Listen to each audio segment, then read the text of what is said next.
नमस्कार विद्यार्थियों। हम छठी शताब्दी ईसा पूर्व के धार्मिक आंदोलनों के बारे में पढ़ रहे थे, जिसमें बौद्ध धर्म के बारे में हम पढ़ चुके हैं।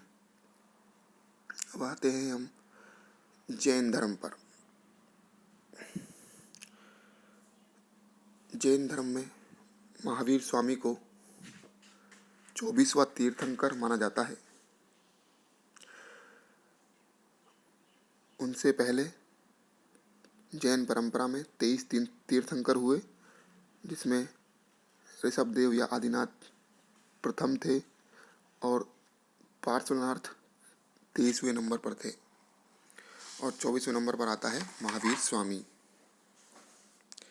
महावीर स्वामी का वास्तविक नाम वर्धमान था। इनका जन्म 540 ईसा पूर्व या 599 ईसा पूर्व में कुंडग्राम वैशाली में हुआ था। इनकी माता त्रिशला थी, जो कि वैशाली के राजा चेटक व मगध की रानी चेलना की बहन थी। इनके पिता सिद्धार्थ थे, जो कि ज्ञात्रक वंश से थे। इनकी पत्नी का नाम यशोदा था। जहाँ गौतम बुद्ध को पुत्र प्राप्त हुआ था, इनके एक पुत्री थी जिसका नाम अनुजा या प्रियदर्शिनी थी, और इनके दामाद का नाम जमाली था, जो इनके प्रथम शिष्य भी थे और प्रथम विरोधी भी थे।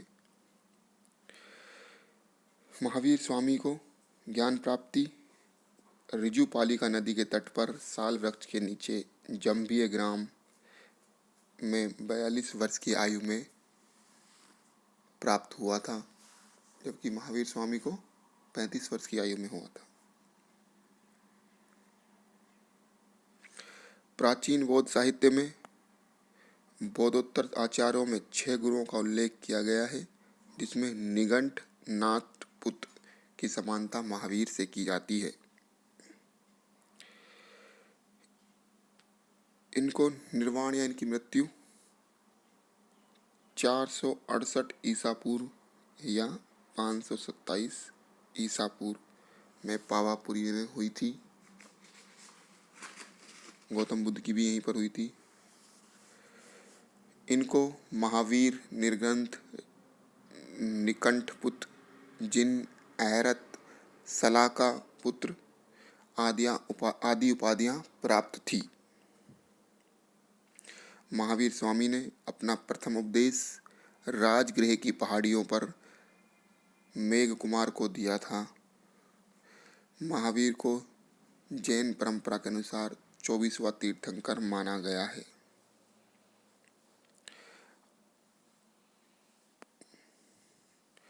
पार्श्वनाथ, जो कि 23वें तीर्थंकर थे, वे महावीर के अतिरिक्त जो और तीर्थंकर हुए हैं, उनकी ऐतिहासिकता संदिग्ध है। उनके बारे में हमें इतनी जानकारी नहीं मिलती है। पार्श्वनाथ 23वें तीर्थंकर थे। यह काशी नरेश अश्वसेन के पुत्र थे। जैन ग्रंथों में इन्हें पुरुषाद नियम कहा गया है। जैन अनुश्रुतियों के अनुसार 83 दिन की घोर तपस्या के बाद इन्हें ज्ञान की प्राप्ति सम्मेद पर्वत पर हुई थी। इनके अनुयायी निर्ग्रंथ कहलाए। इनकी जो मूल शिक्षाएं थी वो थी सत्य, अहिंसा, ऐस्ते, अपरिग्रह। और महावीर स्वामी जी ने इसमें ब्रह्मचर्य को जोड़ा था। 5वीं शिक्षा, 4 तो यही थी और 5वीं महावीर स्वामी जी ने क्या जोड़ा था? ब्रह्मचर्य को जोड़ा था। महावीर पार्श्वनाथ से 2 आधारों पर भिन्न दिखाई देते हैं या अलग दिखाई देते हैं।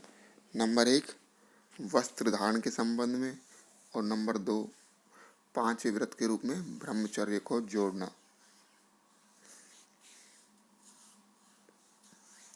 गृहस्थों के लिए पंच महाव्रत को उदार रूप में पालन करने की छूट को अणुव्रत कहा गया जैन परंपरा में।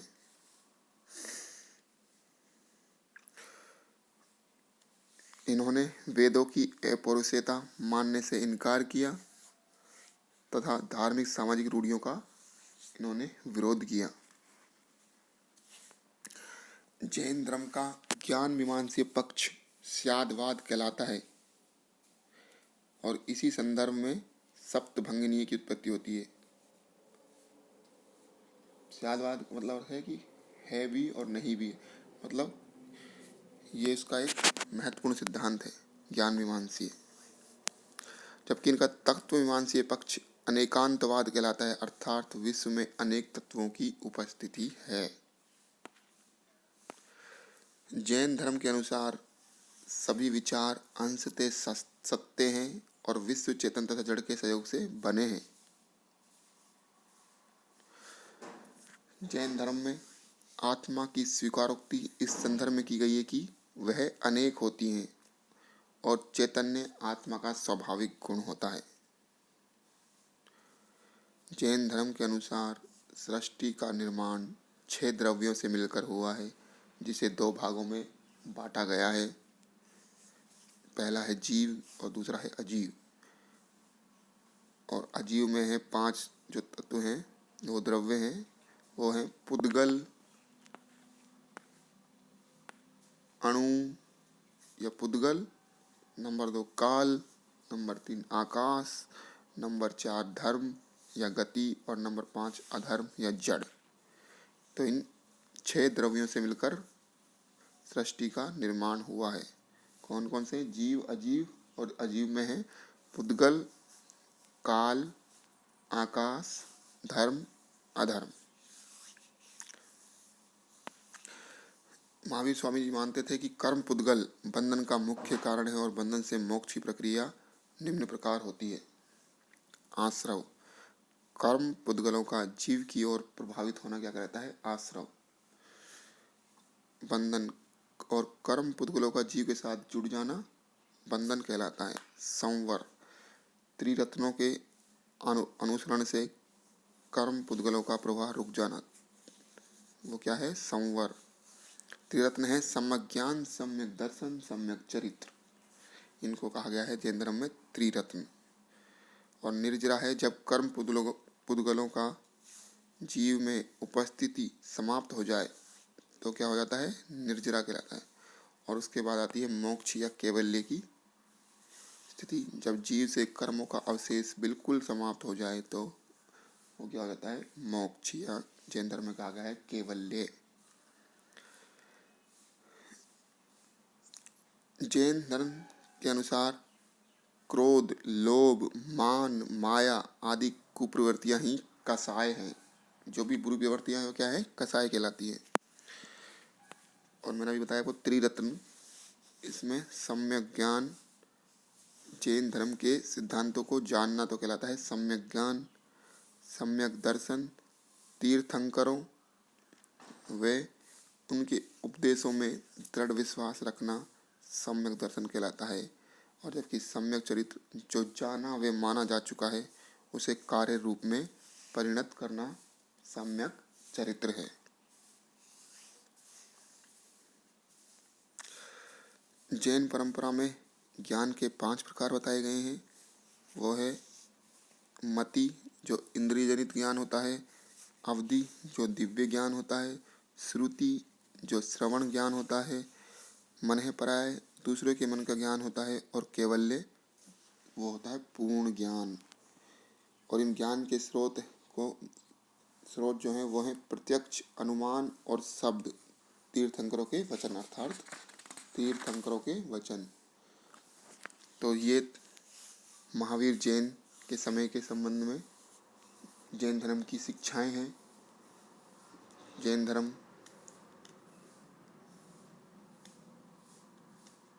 भी हमें बताता है कि हमेशा व्यक्ति को